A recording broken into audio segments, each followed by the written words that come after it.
Hello my dear students, एक बार फिर से आपका स्वागत करूंगा। और जैसा कि मैंने आपको बोला था कि आप अपनी कोई भी ऐसा वाइवा बेस्ड क्वेश्चंस या कोई भी आपको प्रॉब्लम आती है तो आप कमेंट सेक्शन में जाके मुझे बोल सकते हैं। और जैसा कि ये वीडियो बनाने का भी मेन पर्पज़ क्या है कि आप लोग मुझे गाइड करते हैं कि सर आप इस टॉपिक पे वीडियो बनाइए। और क्योंकि ये पॉलिटिकल साइंस 12th के लिए अगर आपका टॉपिक है पोखरण न्यूक्लियर टेस्ट, उसके बाद पोखरण 1, पोखरण 2 और पाकिस्तान का रिएक्शन, इस पर बेस्ड अगर आपका टॉपिक है तो उसी से रिलेटेड कुछ क्वेश्चंस लेकर आए हूँ जो आपके लिए बहुत हेल्पफुल होने वाले हैं। और सेकंड बात जो मैं आपको कहूँगा, वीडियो अच्छा लगे तो लाइक ज़रूर कीजिए। आपके लाइक करने से आपको तो कोई फ़र्क नहीं पड़ेगा, लेकिन मुझे बहुत अच्छा लगेगा कि हाँ, अगर मेरे इतने व्यूज़ हैं तो कम से कम इतने लाइक भी हैं। और आप मुझे मेरे दूसरे चैनल तरन सर व्लॉग्स पर भी फॉलो कर सकते हैं। तो यहाँ पर फर्स्ट क्वेश्चन देखते हैं क्या है। सबसे पहले तो आपसे यही पूछा जाएगा कि अगर इंडिया का, ये देखिए, फर्स्ट न्यूक्लियर टेस्ट वो कब हुआ था? कब हुआ था? 18 मई 1974। 18 मई 1974 आप इस डेट को नोट डाउन कर लीजिए। और सेकंड क्वेश्चन इसी से रिलेटेड है कि ये टेस्ट हुआ कहाँ पर था, न्यूक्लियर टेस्ट जो है। क्योंकि देखिए, इससे पहले इंडिया को जैसे आज़ादी मिली और नॉन प्रोलिफरेशन ट्रीटी या इंडिया के ऊपर फोर्स किया गया कि आप इसको अप्लाई कीजिए, एक्सेप्ट कीजिए, बट इंडिया ने रिफ्यूज़ कर दिया। उसके बाद जब ये टेस्ट होता है तो प्रॉब्लम तो बहुत सारी होती हैं, बट इवन देन इंडिया ने अपनी सफाई में जो कुछ कहा वो भी सबको बिल्कुल जायज़ लगा। एनीवे, ये कहाँ पर कंडक्ट हुआ था? तो राजस्थान की जगह है जिसका नाम है पोखरण, वहाँ पर हुआ था। नेक्स्ट क्वेश्चन है, what was the code name? ये बहुत इंपॉर्टेंट है कि क्या कोड नेम गिवन था इंडिया के फर्स्ट जो सक्सेसफुल न्यूक्लियर टेस्ट हुआ था, सबसे पहला जो सफल परमाणु परीक्षण हुआ था, उसको क्या कोड नेम दिया गया था? तो हम कहेंगे, इनफैक्ट एग्जैक्ट आंसर है स्माइलिंग बुद्धा। स्माइलिंग बुद्धा उसको नाम दिया गया था। फिर आपसे ये पूछा जा सकता है, चलो ठीक है, ये बता दीजिए कि कितने साइंटिस्ट इन्वॉल्व थे या इंजीनियर्स इन्वॉल्व थे इस फर्स्ट न्यूक्लियर टेस्ट के प्रोसेस को कंप्लीट करने में। तो यहाँ पर आएगा ए टीम ऑफ 75 साइंटिस्ट, क्योंकि मैंने ये डाटा सब तैयार किया हुआ है अपने पास। क्वेश्चंस यहाँ पर जरूर हैं। एक टीम थी 75 साइंटिस्ट की, इंजीनियर्स की, led by Raja Ramanna, P K. Iyengar, Raja Gopala Chidambaram and others. ये सब के सब उसमें आ जाएंगे जो इस काम के लिए इन्वॉल्व थे। 75 साइंटिस्ट एंड इंजीनियर्स, उनके बाद कुछ एक का उनका नाम भी गिवन है।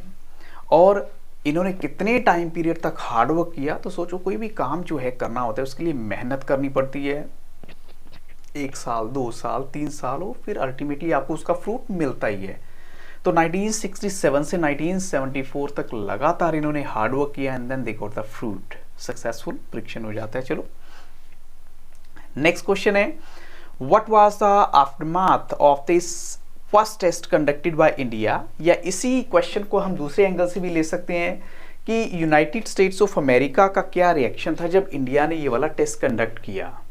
तो ऑफ कोर्स जब यूएनएससी मीन्स यूनाइटेड नेशंस की जो सिक्योरिटी काउंसिल है, उसके जो मेंबर्स हैं, उनमें से जब अमेरिका, क्योंकि इन लोगों ने तो यही कोशिश की कि 5 सुपर पावर्स है, उनके पास वीटो पावर है, तो बाकी रेस्ट ऑफ द वर्ल्ड को क्या ज़रूरत है, सबके ऊपर लगा दो, पाबंदियाँ लगानी है। यूएस के रिएक्शन क्या था?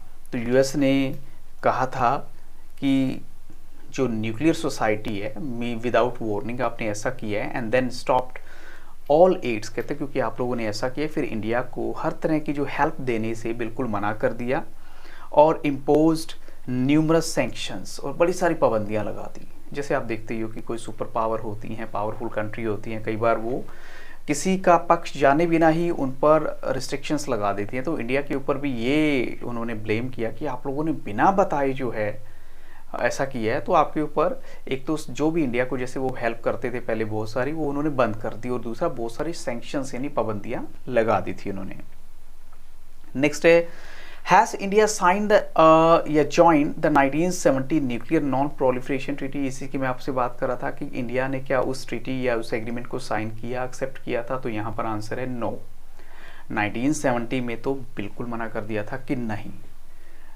नेक्स्ट क्वेश्चन है, what kind of device was tested eight Pokhran जो 1 हुआ था 1974 में? तो किस तरह का डिवाइस वहाँ पे टेस्ट किया गया था? तो ऑफ कोर्स इंडिया ने अपनी सफाई में कुछ ना कुछ तो कहना था। वो कहते हैं कि देखो, ये एक फिजन डिवाइस था। फिजन डिवाइस क्या होता है? जैसे सपोज कोई चीज़ ऐसे ब्लास्ट करती है आगे आगे आगे आगे उसके जो है, लेकिन साथ में ये भी बोला गया there had been no release और of radioactivity in the atmosphere. कहते किसी भी तरह की रेडियो एक्टिविटी का एटमॉस्फेयर में कोई रिलीज नहीं था, कुछ भी नहीं था। इट मीन्स बड़ा शांतिमय ढंग से सब कुछ हुआ था जो भी किया गया था। सो नेक्स्ट क्वेश्चन मेरा पोखरण 2 से रिलेटेड है, क्योंकि आपको उसके भी थोड़े बहुत क्वेश्चंस पता होने चाहिए। तो वो टेस्ट कब किया गया था कंडक्ट, तो उसकी जो एग्जैक्ट डेट है वो 11 में 1998 है। आप फिर से बोल देता हूँ, 11 में मीन्स 11 मई 1998 को कंडक्ट किया गया था। तो जैसे कि अगर फर्स्ट टेस्ट की बात करें, उस टाइम जो prime minister of course Mrs Indira Gandhi थी, लेकिन सेकेंड टाइम जब कंडक्ट किया गया था तो तब इंडिया के पीएम कौन थे। तो यहाँ पर जो राइट आंसर जाता है वो क्या है, यस ऑफ कोर्स वो है मिस्टर अटल बिहारी वाजपेयी।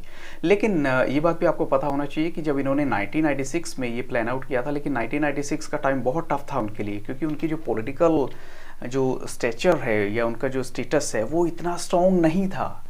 तो that's why they had to wait for 1 or 2 year more. और जब उनको लगा कि अब सिचुएशन काफ़ी नॉर्मल हो गई है, तब उन्होंने 1998 में ये टेस्ट कंडक्ट करवाया, अपनी परमिशन दे दी थी।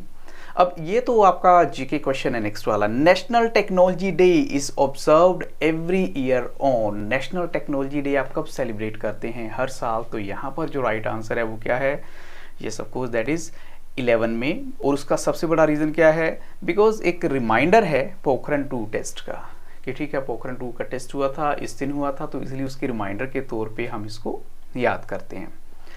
अब एक क्वेश्चन ये भी पूछा जा सकता है कि चलो ठीक है पोखरण 2 हुआ, लेकिन पोखरण 2 के पीछे जो दिमाग था वो किसका था, आखिर जो उसके पीछे जो माइंड था वो किसका था। तो यहाँ पर आपके लिए ये सोचना और इसके बाद इसका आंसर करना बहुत ज़रूरी है। तो उसके पीछे हम कहेंगे डॉक्टर APJ अब्दुल कलाम का, क्योंकि ये आपको पता ही है, इनको हम मिसाइल मैन ऑफ इंडिया के नाम से भी जानते हैं। तो ऑफकोर्स इन्होंने उस टाइम अपना दिखाया, दमखम दिखाया अपना, और ये काम जो है कर दिया इंडिया के लिए।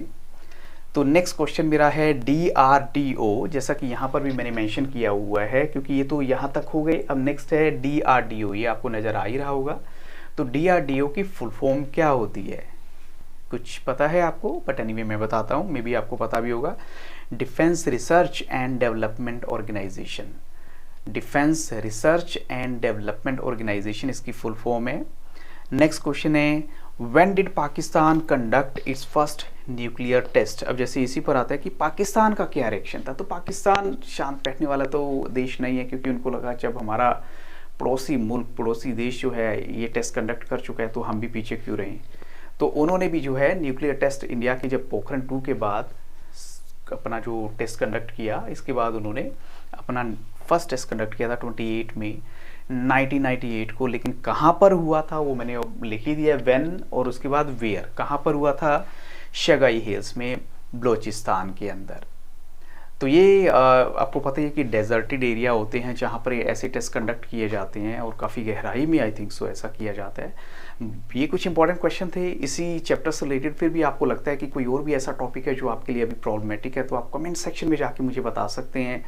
मैं आपकी हर पॉसिबल हेल्प करने की कोशिश करूंगा। इस वीडियो की डिस्क्रिप्शन बॉक्स को देखना मत भूलिएगा, वहाँ पर आपको कुछ और लिंक्स भी मिलेंगे। I wish you all the very best, good luck. और टर्म 1 का रिजल्ट भी ऐसा आज जैसे अनाउंस हो चुका है, तो आई होप सो आपके स्कोर अच्छा रहा होगा और टर्म 2 भी आपके लिए बहुत अच्छा जाए। So thank you once again and have very nice day.